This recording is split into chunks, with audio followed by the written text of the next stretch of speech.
Well, good morning, good afternoon, or good evening, wherever you're tuning in from.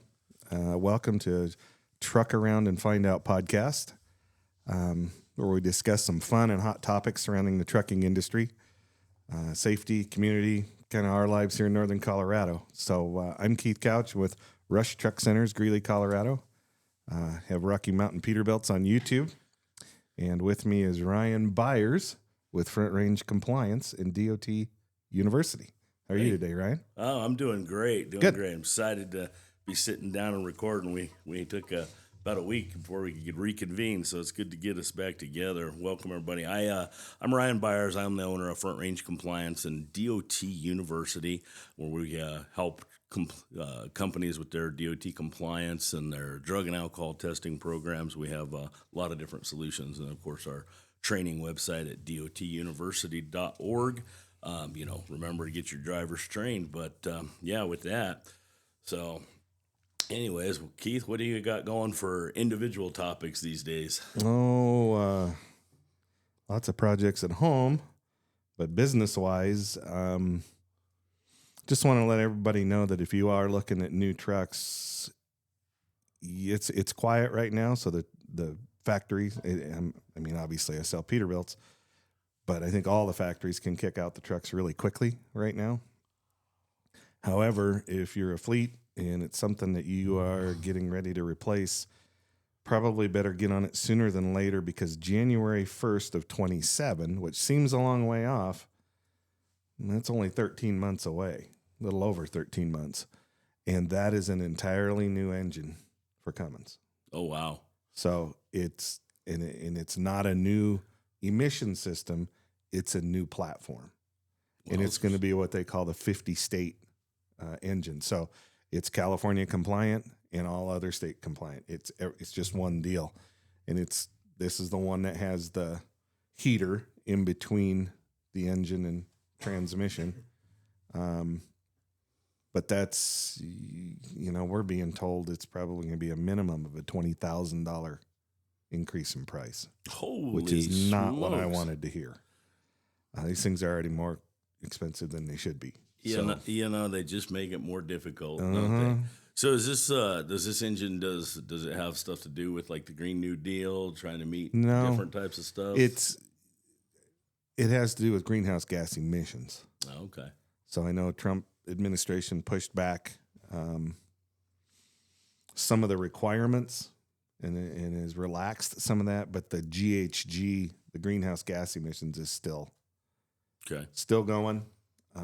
We were hoping he would push this back till 30 or 31 or 32, but I think we're going to see it regardless, because there's just been too much money invested.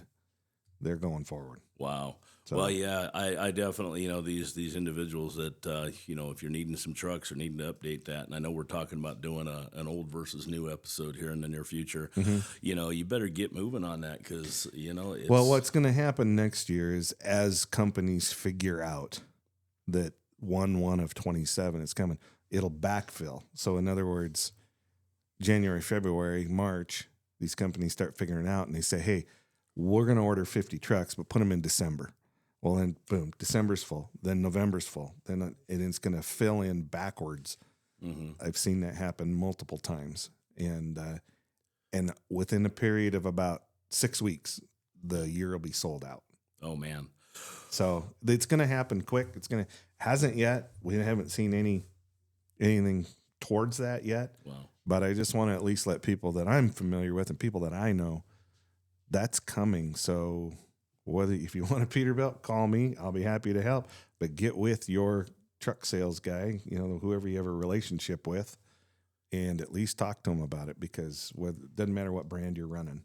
Wow. This is going to be a problem. Well, you better reach out to Keith. He is the number one salesman, at least in my books. He is. I don't know about his statistics nationwide, but when he's selling trucks, he is all business, and he is there for you. Probably one of the best support tickets that you're going to get from a dealer. He loves working with his clients. He's always there to help, and definitely keep Keith in mind when it comes time to come shopping for trucks. Sounds like they better get on it real quick. Mm-hmm. So what else you got going on? Anything else? No, just some little bit of a bathroom remodel at home. Oh, Other than really? that, What are you doing to the bathroom? it's a full remodel. Well, are you going to get one of them Japanese toilets, No. that you sit down and you can program it No. and give you a little massage on the hindquarters? No programmable toilets. No thanks. program. I've heard they're pretty nice. You might not ever. If Luke comes to your house, we'll definitely never get him. I out live of the in a bathroom. different neighborhood than you do. Oh, whatever. I've seen your house. It's beautiful. So fantastic. Well, I guess with that, I have a couple different things to talk about. The first one is going to be at our DOT University. We are, we're always trying to expand it with the time that we have and bring in some more classes, and get that out there to individuals. Right now, we've been working on hazmat training, and it's such an important factor because the hazmat training is required by the FMCSA, and so it's dictated, mandated by the rules and regulations. So we are working on a hazmat course to have that available for general. It probably wouldn't be really fitting to cover the function specific sides for a huge company that has great big list of stuff that they put on their manifest, because that needs to be a little bit more intricate.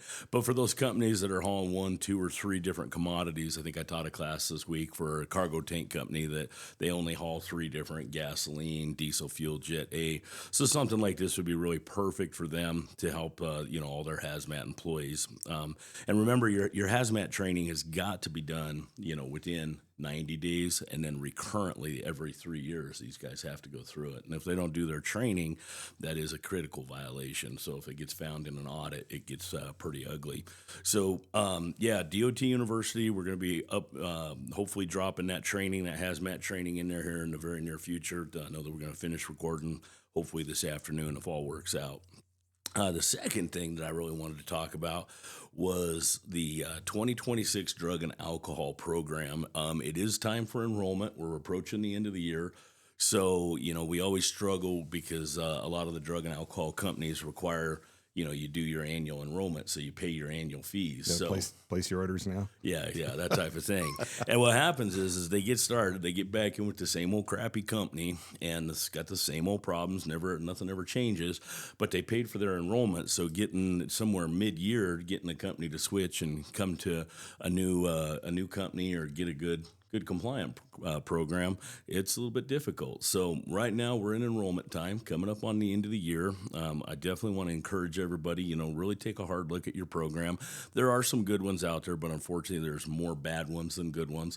And I think the things that I have to compete with is, you've got companies that are out there. I don't want to name names, but you pay them a $200 fee, and you can enroll your entire fleet for the year. Depending if you got one driver or 100 drivers, it's $200. But those programs are self-managed, and I think a lot of people don't realize that. So our program that we run, I would say it's the Cadillac service. We help you run it. We can't be their designated employer, but we are in the background making sure that everything is done. We help them with all their testing circumstances. So it doesn't matter if it's the middle of the night, middle of the day, whatever. You get into a crash out in nowhere that you'd have, or in the middle of nowhere, and you got nowhere where you're at. Our team is going to make sure that driver finds a testing facility that's close to them and make sure that they have that. But I think the biggest part of our program is we try to offer solutions to problems. So when you call us up and say, hey, we want to test or we need to, we're going to make sure that those testing circumstances are done in the right sequence or order or on the correct control custody forms, just to help keep the client from getting in trouble. So we kind of take the trouble out. So do you handle the random testings too? Yeah, we do. We right now currently, I believe we're up to I think it's close to, I'm just going to say 2,225 drivers right now is what we've got in our pool. Is random really random? It is definitely very random. Yeah, but you and I both have had the same situations with that algorithm. Yeah. 3 times in 1 month. Yeah. Well, 3 times in 1 month, that's a wild one. 3 times in 1 month because I have my CDL. Yeah. So from the same company? Yeah. Okay, that's fishy. That shouldn't happen. Just thought that was odd that, it's Rush. And they said, well, you got pulled for a random. I'm like, oh, crap. So went and usually what I'll do is I'll run over there, get the test done, grab lunch and go back to my office. Mm-hmm. But I had to do that 3 weeks in a row. And I was like, what is going on? Now it's been years. Wow. But yeah, it shouldn't happen that way, Keith. I'm just going to be honest with you. That way shouldn't happen. You know, companies will typically just go through and pull those tests once a quarter. Some companies are like, no, we want to pull it once a month. You're going to get the same result, whether you're pulling once a quarter or once a month. Okay. Once a quarter is going to require you get all your names drawn, and then the company is supposed to spread those out over that whole quarter. Well, some companies just want that a little bit more narrowed down to once a month, but there should not be multiple draws within a 1 month period. So that would be like a once a week draw. And that was odd. I've never heard of that one. So I guess you were just the lucky winner I guess on that day. So yeah, definitely, you know, looking at your enrollments, reach out to us. You could definitely reach out to Nicole. She is my administrator and director of compliance programs for the drug and alcohol. She is absolutely an asset and somebody that you want to have on your side and help keep you off the radar. So reach out to Nicole. You can hit her up at Nicole@frontrangecompliance.com. She's very responsive and definitely help to get you going. So personally, I got to see your garage. Oh, well, Keith, let's got to tell me about it. Okay, so all of us. Yes. Well, I just started a garage project. It's you know, we moved into this house in May, and we've been focused on the house. This is kind of my beautiful pet project. House. Thank you. Beautiful house. We just kind of focused on the house. Holly's, all of her decorations are magnificent. And so it just kind of came time to work on a garage. We'll move into the basement, work on that this winter. But, you know, I got to tell you, you inspired me with your garage. So I aspire to have a garage as nice as yours. So, okay. You know, you got a pretty badass garage. I like not my kidding. garage. So yeah, definitely. And I love that screen that comes down. I haven't done. Yeah, for the listeners, there's a company called Lifestyle Screens, and your garage door rolls up just like a normal garage door, and this track goes inside of that or on the bottom side, and it's a solid piece that goes down, and it just turns your garage door opening. It screens the whole thing. Yeah, and then we put there's a little sliding screen door in the middle so that you can go in and out. And I tell you what, I absolutely love it. It turns the garage into another room. It absolutely does. And it's called Lifestyle Screens if anybody wants one. And I guess I could always post a picture up too. I'm telling you, it is spectacular. I don't have that in the works yet, but that's something we're going to be looking at. Yeah, it's very nice. And Kelly, because they're not cheap, but it's like, turns the garage into a whole nother usable room. Right. We got 2 little wiener dogs. I put that down. I can leave the door open into the house. You don't have to worry about flies, bugs going in, anything like that. And the dogs can just go in and out of the garage. Yeah. So it's very slick. It is. It really is. Absolutely does turn that space into another room. And that's really kind of what we're going for. So we went through, we had to do electrical. I don't know what it is when they build these houses, and whoever owned the house before me, they went through and did some finish work in there, such as they finished insulating it and they sheetrocked it. It's like, you know what? When you're gonna do that, like, why don't you put a plan in for some electrical? Like, apparently these people never worked on a farm. I come from a farm, and I'm telling you, in your shop, your garage area, you cannot have enough electrical outlets. It's just to me, it's just common sense. But anyways, you know, I guess they did think about it afterwards, because they went through, they sheetrocked it, and then they're like, okay, well, maybe we should put in, you know, they advertised an electric car charger, you know, so I got the big plug over there. And they put one more outlet with that, but they did it all with conduit on the outside. So I've got all the conduit that they ran, you know. So you know, so they rocked it, and we went in. I had the one outlet in the back, and there was just 2 little outlets up toward the front, and there's no other electric in the garage. And I'm like, okay, well, so we went through, we got some electrical work done, we got all the outlets installed, and then that was all sealed up. We had the sheetrock folks come in, you know, good sheetrock company, and they did a skip trowel finish on the garage, so it kind of gives it that little rougher plaster look to it. It looks pretty good. And then we went through, we painted it last week, good coat of primer, and then we painted it black, top to bottom. Saw that. Yeah. It was. I was a little nervous. You and I have had many discussions on the ceiling, but it looks great. I'm not sure I'd have done that, but it looks Yeah. I like it. Yeah. Well, so we're gonna have black cabinets, black cabinetry. I think there's gonna be. I'm not sure what the color of the handles on the cabinets are. There was rumor that it might be black and silver, and I was like, don't make it look like a Raiders garage. No. You know, we can't do that. But we've got some woodwork coming in, so. To kind of trim it out, kind of like a dark burnt wood, I think will look real nice against that black. But it's funny because, you know, right now the side of my house outside, thank goodness the weather's been nice because I got tired of moving stuff in and out of the garage because just open floors, there's nowhere to store anything. So that my side of my house looks like Hillbilly Central right now. But when we're working out there, we got the doors open and there's lots of people that walk in our neighborhood and they're the rubberneck, especially of the men walking with their wives as they're walking by. It's just a head snap, and they just walk. They keep going straight, but they don't move their head away from the garage. So it's turning some heads right now. So yeah, it's looking pretty good. You saw the lights we installed, hex lights. Yeah, those hex lights.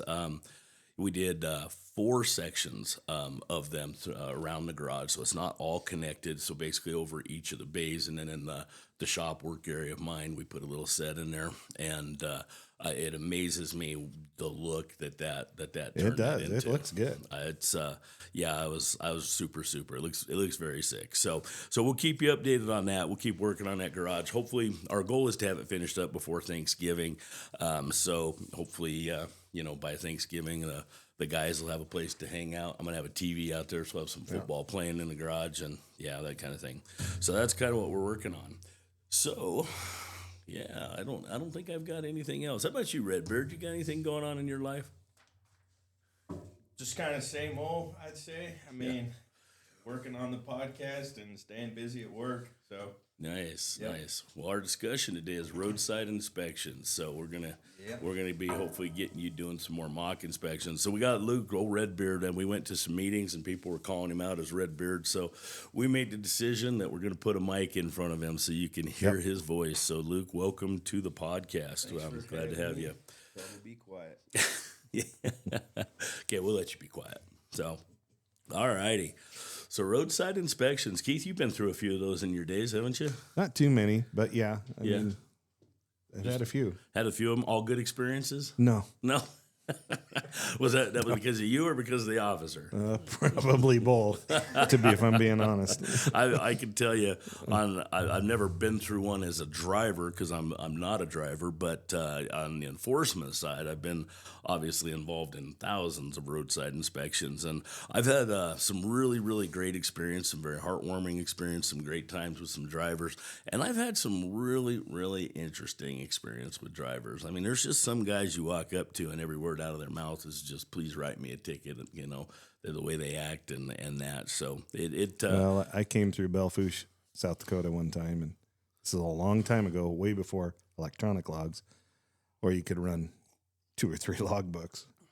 And I was just trying to get home and just make a quick weekend trip, pick up some money. I was selling trucks, but it was a quick weekend trip and everything, and had a rough night. Just been driving. Left Montana, drove straight through to Sioux Falls, picked up a truck and trailer, drove straight back through to Northwest Montana. So I was way over on what I should be. I should have been getting some rest. And for some reason, they asked for my logbook, and I said, which one? So that's what you don't say at a scale house. You definitely don't. No. Kind of along with that, you reminded me of, this is a time I stopped a truck, and I was actually in my Class A uniform. So as a trooper, you had different levels of uniform. I think they have some different classifications now. But Class A was your pretty uniform, all the brass is polished and Smokey the Bear hat, that kind of thing. I pulled this truck over, and I'd gone up, and I was asking him for his paperwork, and I had my same spiel and everything else. And when he handed me his logbook, I had that Smokey the Bear. It was on the cant, so it's kind of pointed down a little bit. And I didn't look up at him, and he handed me that logbook, and I took it, and I put it in the stack of stuff that I had, and I just extended my hand back to him, and I says, I'll go ahead and take your second one, too. And he says, you know about that one? I said, and it kind of caught me off guard, but without even skipping a beat, I says, yes, sir, I do. I need you to go ahead and provide that to me. And He's like, damn it. And he handed me his logbook. I said, okay. I put it in my stack. I said, okay, sir, thank you. I'll be back with you in just a second. And I grabbed all my paperwork. I walked back into my patrol car, sat down in the driver's seat, and I just needed a minute because I just busted out laughing. The guy, he thought I had him dead to rights. I was only screwing with him. I thought, it'd start up a conversation, but, oh, you know about that one? Yes, sir. I sure do. Like, oh, man, he fell for the oldest trick in the book. I think that works in parenting too. Oh, I used a lot of my How's law that work, enforcement Luke? techniques on my kids. It was rough. Yeah. I learned how to lie real good. Oh man, don't say that now. Golly. Yeah, I was on top of it. So with the kiddos today, but anyway, so CVSA went through, and I know in one of our past podcasts we kind of mentioned a little bit, about the international road check and some of the inspections. But last month in October they released both the brake safety and the international road check. And I figured since the results were out, I figured maybe we could just have a little discussion on what's going on with these roadside inspections. I know I was kind of feeling like enforcement was down, like we're not seeing as many roadside inspections, and maybe that's just because we work with a lot of really great clients and we don't see that many. But I was looking at the numbers. Surprisingly, I was kind of surprised that the roadside inspections were up for the state, but enforcement was down. We'll kind of get to that topic here toward the end, but it was just kind of interesting to see, with the brake safety week and the road check, the violations that have been occurring out there on these checkpoints. So we have the first thing, I guess, would be the I think good point of discussion would be the different types of inspections that we have out there. Because I will get a company, Keith, they'll call us up and they'll say, hey, we just got a good roadside inspection. We passed. And I'm always excited when one of my clients gets a good roadside. Because one of the things that I try to preach and try to push is that we get target zero violations, and it is totally possible if you have a good maintenance program, and you're following the, you keep that mindset of preventative maintenance anytime you have a vehicle in front of you to make sure that, you're going to achieve that goal of making it from a PM inspection to the next PM inspection with as little downtime in between. I think that's one of the key factors when it comes to passing a good roadside level. And there's unfortunately a lot of people out there that think it's absolutely impossible to make it through a DOT checkpoint without getting a violation. And I just have to tell those individuals, I'm sorry that you have not had an opportunity in your career to work for a better company, because it does happen. I can tell you as an enforcement person, there was many a times I pulled over a truck and there was no violations, and good on those companies for doing that. I will say this, as an enforcement person, I didn't want to spend any time with companies that were going to pass the inspection. So I tried to focus and really bring in the trucks that I was going to be finding the violations, and that was ensuring that I was taking bad vehicles that were in danger of causing a crash off the roadway. So we've got these different inspection levels, Keith. I think the most common ones I think everybody knows about is going to be the level 1, 2, and 3. Those are your biggest inspections, and probably for the road check. Well, road check we probably had some specialty inspections, which is going to be a level 4 style inspections where they're focused on that. But I think level 1, 2, and 3 are the most important, because those are the ones that we see each and every day. That level 1 inspection, that's one of the ones that you maybe have been through in the past. That's going to be where the officer, does the interview with the driver. They walk around the vehicle and they crawl underneath it. You've had them do the brake inspection, the undercarriage. Yes. So then you have the level 2 inspection, which is also a vehicle and a driver inspection. They just don't crawl underneath it. All they'll do is walk around that. So you do have they used to teach just a level 2 inspection, so you could just get certified to do level 2, at least in Colorado they used to, and then they quit, I don't know, probably about 20 years ago. So the only people that can do level 2 inspections are officers that have been certified to do a level 1. They just kind of, instead of doing a 1, they do a level 2, a walk around.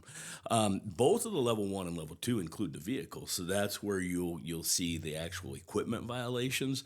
An enforcement officer should not record equipment violations on a level 3, where a level 3 inspection is your your driver only. The one thing that they can write up on a level 3 is the periodic inspection. So that one I think is going to come back into play with one of my other topics I wanted to talk about this morning.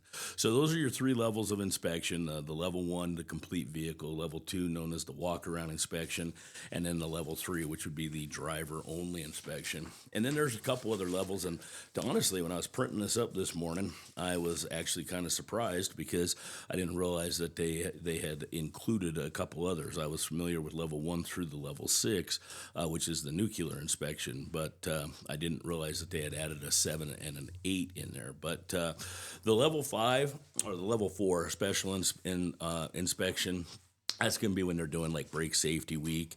And so they're stopping, commercial vehicles and only focusing on, say, brakes and those components. They'll still check like the driver, make sure the driver's still good to drive and qualified.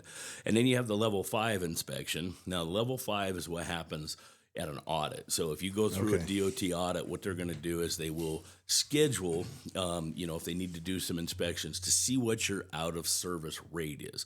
And it's interesting when it comes to your out of service rates, your goal is you want to be at or below the national level, which right now is right around 23% out of service rate. So that's kind of saying, hey, every time we get pulled over, 22 or 23% of the time, our trucks get shut down. Our goal would be 0, right? If we have a 0 out of service rate, that would be the best way to do that. So when they come in and do the inspection, they're going to do between 5 and 8 inspections, of course, depending on carrier size. The bigger you are, the more they're going to do.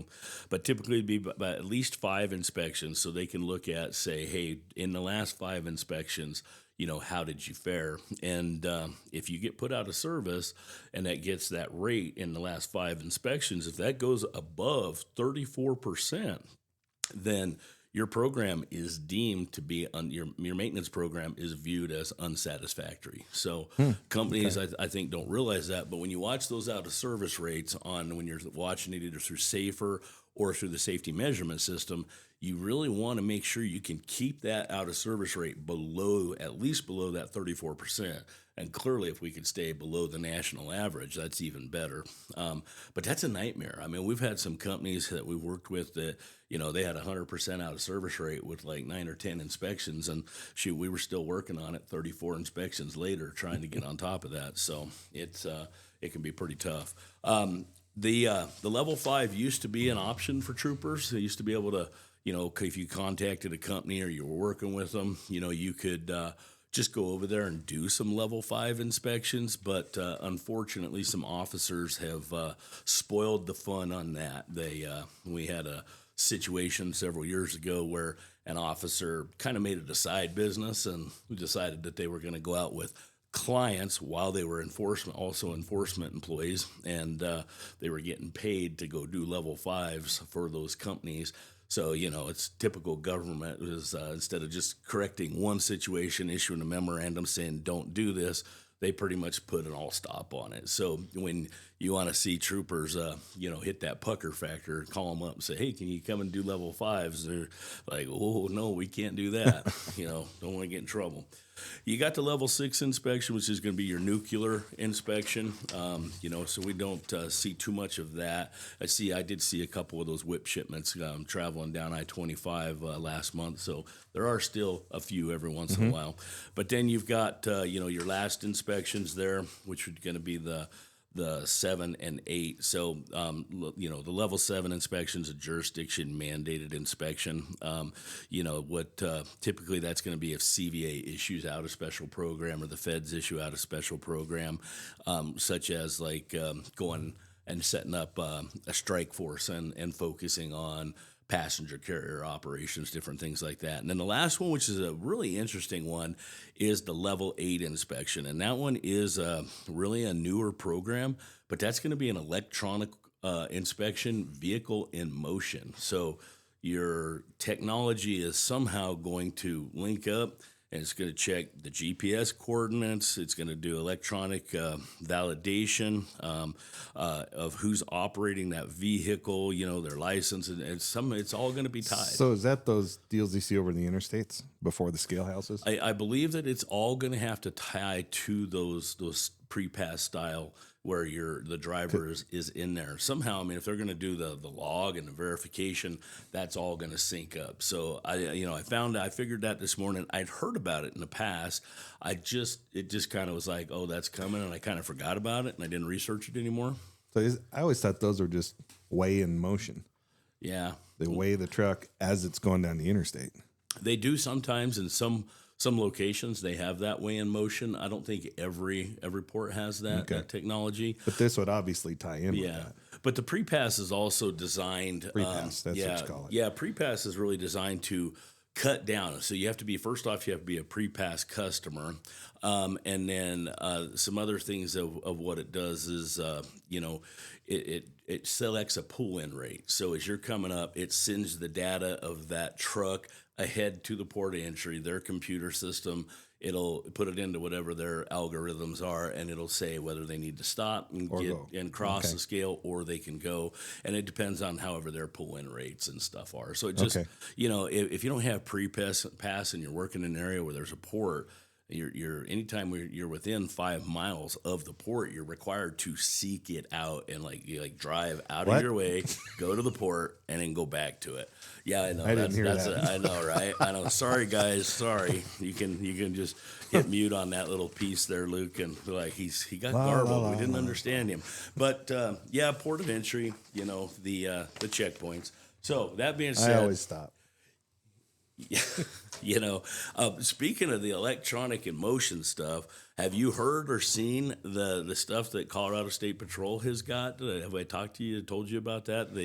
This new system they're rolling out that it goes up and over the highway, and it's got cameras that is shooting the videos down into the car, and uses AI technology, and they are utilizing that AI technology to capture video of vehicles passing under it with distractions. So if they're on their cell phone, or they're looking down or looking away, and then the system apparently dissects that video, sends it ahead to a trooper who's waiting so they can positively identify the vehicle. And then when that individual comes by, the trooper can stop them based on what the camera technology is seeing. Have you heard anything about that one?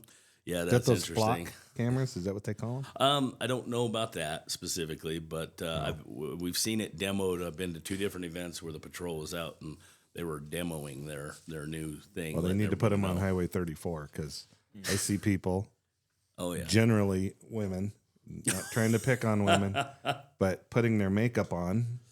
They got a cup of coffee on the dash. They're on their phone. They got the visor down.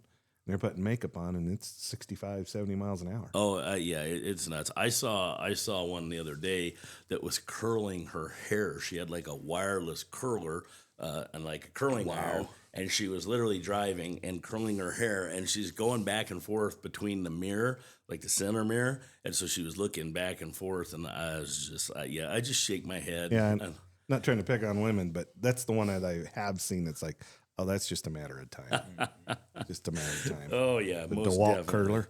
Most definitely. Oh, DeWalt curler. I wonder if they make one of 20 them. volt. Yeah, Yeah. 20 volt DeWalt curler. Yeah, I get a full week's For when use you're out late. of one charge. Or when you're running behind. Yeah, most definitely. Yeah, it's interesting. I remember growing up, talking about distracted driving, and I remember my dad folding a newspaper, opening up a newspaper, and reading a newspaper while he was driving, So I love it when the old timers talk about these young kids that are focused on their phone, and I'm like, wait a minute. I remember your version of texting and driving. It was a newspaper on the steering wheel. So, yeah, most definitely. Definitely a thing, and it is everywhere. I think the thing about the phones is people just become engrossed with it. I mean, individuals are watching movies. They can't shut it off. I mean, it's like it's an addiction. So they just stay with it. I don't know about you, but when I get home on some weekends, shut the phone off, put it away and everything, and it's like, that feels really good. Yeah, it does. It does. does. I love, late in the evening or whichever, but I get home, set the phone down. I'll walk away from it, and then, I'll go back to it an hour later and then realize that my lovely wife has called me or texted me and I missed it. And left her ignored for the last hour or two, and she's never happy with me. So sorry, babe. I love you, but it happens. Her line is, "What if I had an emergency?" I don't know. Call the kids and they'll come and get me. Sorry, babe. All right. So that being said, kind of looking at these road check numbers, Keith. We talked a little bit about it in one of our last episodes, so I'm not going to get too much into it. But under the 2025 International Road Check, we just kind of went through and saw some of the violations that really kind of stood out, such as the top violations and top out of service. Brake systems were at the highest, right? We noticed the number one on brakes. We saw that tires came in number 2, tire violations, and those two kind of make sense to me. In my classes, and I taught 2 periodic inspection classes this week, and it amazes me, dealing with the techs, how many technicians are still doing brake adjustments today, on these vehicles. And it doesn't fix anything. 10 brake presses and that brake is right back where it started. So if you're listening to this, talk to your fleets, talk to your mechanics, and we need to start a campaign called End the Adjustment. Like, we got to stop that, because you cannot adjust an automatic slack adjuster. So that practice needs to be actually held, and it is actually stated in the rules that a brake adjustment shall not happen. So technically, brake adjustments would violate the rule. So definitely something to look at. But I think seeing that brake adjustments were in there, cargo securement was kind of on there, and of course like lights and some things like that, which is just kind of something that we're aware of. Under the brake safety check week, though, we haven't talked about that one. So this one, the brake safety results from CVSA was released on October 27th. This event took place in August 24th through 30th. Everybody, they always announce when they're doing their brake enforcement and brake safety week. I think they have another one, like a surprise one that they do every year also. But with the brake safety week, it says in here that, they inspected 15,175 vehicles. So I'm like, okay, so we got that many vehicles, and I come down and I look at the number of violations, and they had it was 1,199. So we got 1,200, defective brake violations that were hit the 20% criteria. That doesn't strike me as horrible. I mean, I got to be honest with you. Yeah, Under 15,000 inspections, under only 10%. 1,200. I think that was actually pretty good. And maybe, when people know it's brake safety week, everybody kind of gets their stuff together, knowing, hey, they're going to be focusing on brakes. But that type of thing. It did have some other stuff on there under the drums and rotors. Was kind of interesting. They did find a total of 22 out of 15,000, 22 broken rotors. Rusted rotors, there were 50. And then metal to metal, there was nothing written up there. Under SCAM broken drums, they found a total of 32. So overall, that sounds pretty good. They did do 528 PBBT, the performance-based brake tester. Have you ever seen that little baby? No. It's pretty interesting. It basically they drive the truck over it, and it's puts the wheels on there, and it spins the wheels, and then applies the brakes, and it can literally sense and tell you which brake and how that brake is performing. And then it kicks out a report, and then an officer basically goes and inspects the brake to confirm that the wheels are doing what they are. But that's a pretty interesting thing. They do sell those. I was really contemplating a couple years ago buying one and using that with like fleets going around and doing their testing and working with maintenance. But it was a couple $100,000 investment, and I just didn't quite see that. I had enough fleets saying that they would use that on a regular basis. But maybe that's something that we're going to go through and entertain. So technology, man, we got systems that's acts like a dyno that you can put your truck on. It measures brakes. We got systems now that are shooting the camera into the car and catching you if you're Big texting brother. and driving. I'm sure there's more. I'm sure there's more. You ever read 1984? Yeah, right. So the next couple of things that I brought up, I thought this was really interesting, Keith. These were I pulled up the top violations. Now, if you're listening to this, wanting to know where I'm getting my data, I went to ANI Online and through the FMCSA website. The easiest place to access that is if you go to Safer Systems. That's safer.fmcsa.dot.gov. That'll take you to that website. Click on ANI link, and then you can get into the enforcement programs, and you can search all kinds of stuff. So one of the things I pulled up was the list of violations, and I started off with a nationwide one, and I was going to print these up so we could kind of look at it. It was over 100 pages long. So I was like, okay, let me narrow that down to Colorado. It was still 27 pages long. And to be honest with you, Keith, it's just too much stuff to dissect. But I do have this report here in front of us today that shows you all the violations that are written out there.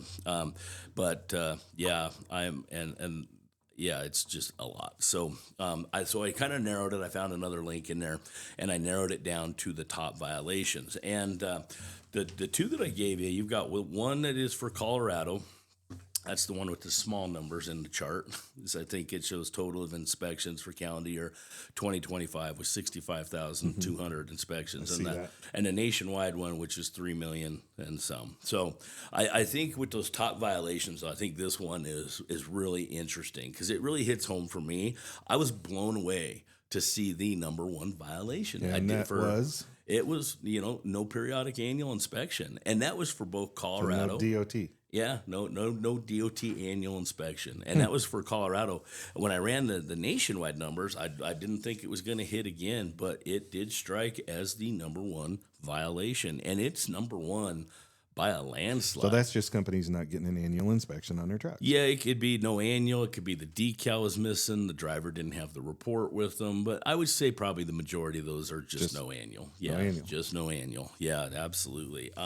Yeah, that's kind of alarming for me. So in Colorado, just to give you a difference, so the number 2 violation was an hours of service violation, and that was form and manner. So that's going to be drivers aren't signing or certifying their logs each day, or it's missing some information. One of the big form and manners you see on the logs is that the driver, didn't update their load or their cargo information or their bill of lading numbers. And drivers will sometimes wait, and they'll do that at the end of the week, and you just got to tell them, hey, can't do that. And ELD is a tattletale. It is designed to say who's driving the vehicle. And so when you sit down and catch your log up all at the end of the week, it literally timestamps your location and date, and it shows, it tells the officer, they did it all at this time. So it logs everything. But the no annual inspection for Colorado was around 8,000 and some inspection or violations. The next one down for the number 2 violation in the top 10 was 2,000. So there's a huge difference. It's a winner by a landslide. Yeah. I think that's important, just simply stated. You work at the dealerships, and I try to really impress this upon people that when they're running their trucks, you've got that. When it leaves the manufacturer, that's like, it's primo condition. That vehicle is in its top shape, its best form it's probably ever going to be. When it gets out into the field, it's up to these technicians to keep it at a similar running condition. And I know Rush's policy is when the trucks leave, they're DOT compliant. Oh, of course. Yeah. We call the customers and say, hey, you need this or you need that. You really should have it done now. Yeah. Or soon. Yeah, absolutely. Whatever. Well, it's funny because I do get that question from a lot of people that get their truck from the dealership and there's no annual. And they think, well, I've got that first year because it's brand new. I don't have to do one. And you most definitely do. And the dealerships, they don't typically do the annual inspection because the regulation says that the motor carrier shall do that inspection or cause it to be done. So Rush could do one for the motor carrier. All the new ones that I sell go out with a fresh DOT. Yeah, well, that's good. Fresh inspection. That's great. I think that's great. I have seen some others that don't do that, but we don't need to name names this morning. But anyways, we see these top violations, and I'm just going to focus on the Colorado ones because that's kind of where we're at. But you've got in your top 3, of course you got your annual inspections, then you've got hours of service, and that's going to be number 1 and 2. And then from there, the third number 4 violation for Colorado, surprise, surprise, is CMV not carrying chains. So that's you wouldn't see that one pop up nationwide. That is new just for Colorado. And it used to be you got to carry chains just over the corridor, the I-70 corridor, basically from Golden, Morrison to Edwards. But now we've got those rules statewide. Statewide. So, you got to have your tire changed so you get pulled over. I'm sure Wyoming has the same rule. I don't know what their specific rule is, but they do. Yeah, it's probably any of the mountain states. Yeah, Rocky Mountain states especially. Yeah, well, Colorado made it part of the inspection. Like they made that, when the officer stopped them, they can check for chains. So those were the big violations there. The fifth violation is and sixth violation is brakes between the clamp chamber being out of adjustment and then ABS malfunctions from there. And then it gets back into some more hours of service violations. The number 9 violation is windshield washing system was inoperative. And the very last, number 10, was going to be emergency equipment. I think the emergency equipment, the violation is unsecure fire extinguishers. I bet you if I had all those inspection reports, it would probably be discharged or unsecured. Yeah. The little buckle brakes on it, they get written up for that. If that fire extinguisher is not secured. So yeah, just kind of interesting, some interesting numbers. I think to prepare for your inspections, keep that good aggressive vehicle maintenance program. Watch your preventative measures. Right. So, yep. There's times that when you're doing your preventative, or even if you're doing an annual inspection, we get really caught up on if it passes or it fails. And like when I'm teaching my brake segment, when you're doing those automatic adjusters and you notice that automatic adjuster isn't resetting back to where it should at about that 1 inch mark, and it's kind of hanging out in that last half inch before it goes out of adjustment, it may still pass an inspection for DOT purposes, but preventative, it's not resetting. It's not ratcheting back in. And that's going to tell you as a tech should know that something in that brake system is worn out. You got bad rollers, bushings, whatever the case could be. So it needs to be, that brake needs to be repaired. So yep. I think as an industry, that's most definitely something they can focus on. Get your techs trained and your drivers and a safety personnel too. If you're listening to this, man, you should go through the same training that your drivers and techs are going through. So you're all else fails. Page. Buy new trucks. Absolutely. Buy new trucks. Yeah. I know a great guy. His name is Keith Couch. He's going to have some beautiful trucks. And, I want to see those all them trucks popping back up on Rocky Mountain Peterbilt's. Got some beautiful, beautiful videos over there. So, all righty. Well, I think that kind of brings it to the truck around and find out segment. Keith, you got any interesting topics? I don't have it's not long at all. If any of you guys, anybody listening to this is obviously in the trucking industry, something Josh Ingram, who is one of my mechanics at Rush Greeley, he asked me, he said, have you heard of Edison Motors? I said, no. So he showed me on YouTube Edison Motors. So if you guys get a chance, just look up Edison Motors. We can put a link in the show notes too. This guy, he's Western Canadian. I think he's out of BC. Fantastic truck. He built it himself. It's got a C9 Cat. Wow. Runs a generator. That generator powers batteries and rotors, electric rear axles, basically. And he's pulling B trains and 120,000 pounds. He says you don't even know it's back there. So incredibly efficient way to move freight. Just interesting. I'm kind of that guy that I like to see innovation and new stuff. But it's Edison Motors on YouTube. Just go look it up. Check him out. The guy's a Western Canadian, so he's a character. It's really funny, but really a neat concept, really a neat idea. So very cool. Yeah, I'm going to have to check that out. Sounds really super cool. Nice. Well, I have a truck around and find out, and this one is most definitely, if you TAFO, this is gonna totally catch up with you. Through the years, I've seen numerous times where people try to press the laws or do different things. This one, it sounds like a corporation figured out a way to kind of cheat some systems and stuff like that. And this particular, we just found out about it late last week. It was at a safety meeting. The FMCSA goes through and they review as they get complaints on the ELDs, the electronic logging devices. And there is a particular one. We're not going to name any names. I don't. With Redbeard has a little bit of information. We're going to hear his voice on a little bit of this because it really got him excited about it when we were talking about it at the meeting. Apparently an ELD provider figured out a way to build their ELDs to keep their driver or their companies compliant. So. Yeah. So basically what it did is you could pay an additional monthly fee for each of your ELDs.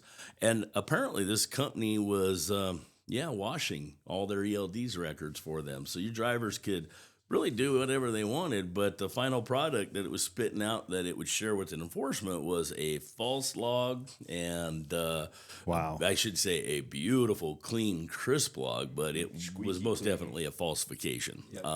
So yeah, it was. It blows me away that a corporation would come up with this because you see all these lawsuits and the nuclear verdicts and everything else, and I mean they're just so eager to throw their name in the hat. If you're using that and you get in a fatality, or any injury, any crash, something serious, yeah. I mean, it's not going to be good. Yeah, old Frank. I mean, they'll figure it we're out, seeing him on late night TV. I was in Vermont on vacation watching TV, and I saw Frank Azar pop up on a commercial while I was in Vermont. Well, and they think these trucking companies are just rich. Yeah. Deep pockets. Well, lawsuits have turned into a corporation. I mean, capitalistic market because it's a business. We Ambulance can sue, chasers. and we're getting hundreds of $1 million verdicts. For people, an individual that would have never made that kind of money in their entire life. And jurors are saying, well, they should give it because trucking companies are rich, and they shouldn't have done that. So we're going to reward them, and it's what it is. It's not we're not giving them what they have to cover their pain and suffering. We're giving them a new lifestyle, like welcome to the rich and famous. Well, I think they say, what is it, 99% of attorneys give the other 1% a bad name? Yeah, for sure. So that being said, we've got this ELD out there. It was revoked. We're going to try not to give any names. I don't want anybody to get the idea of, I need that ELD. I would stay as far away from that. I think it's corporation, like greed, like, hey, we can do this and we can make more money.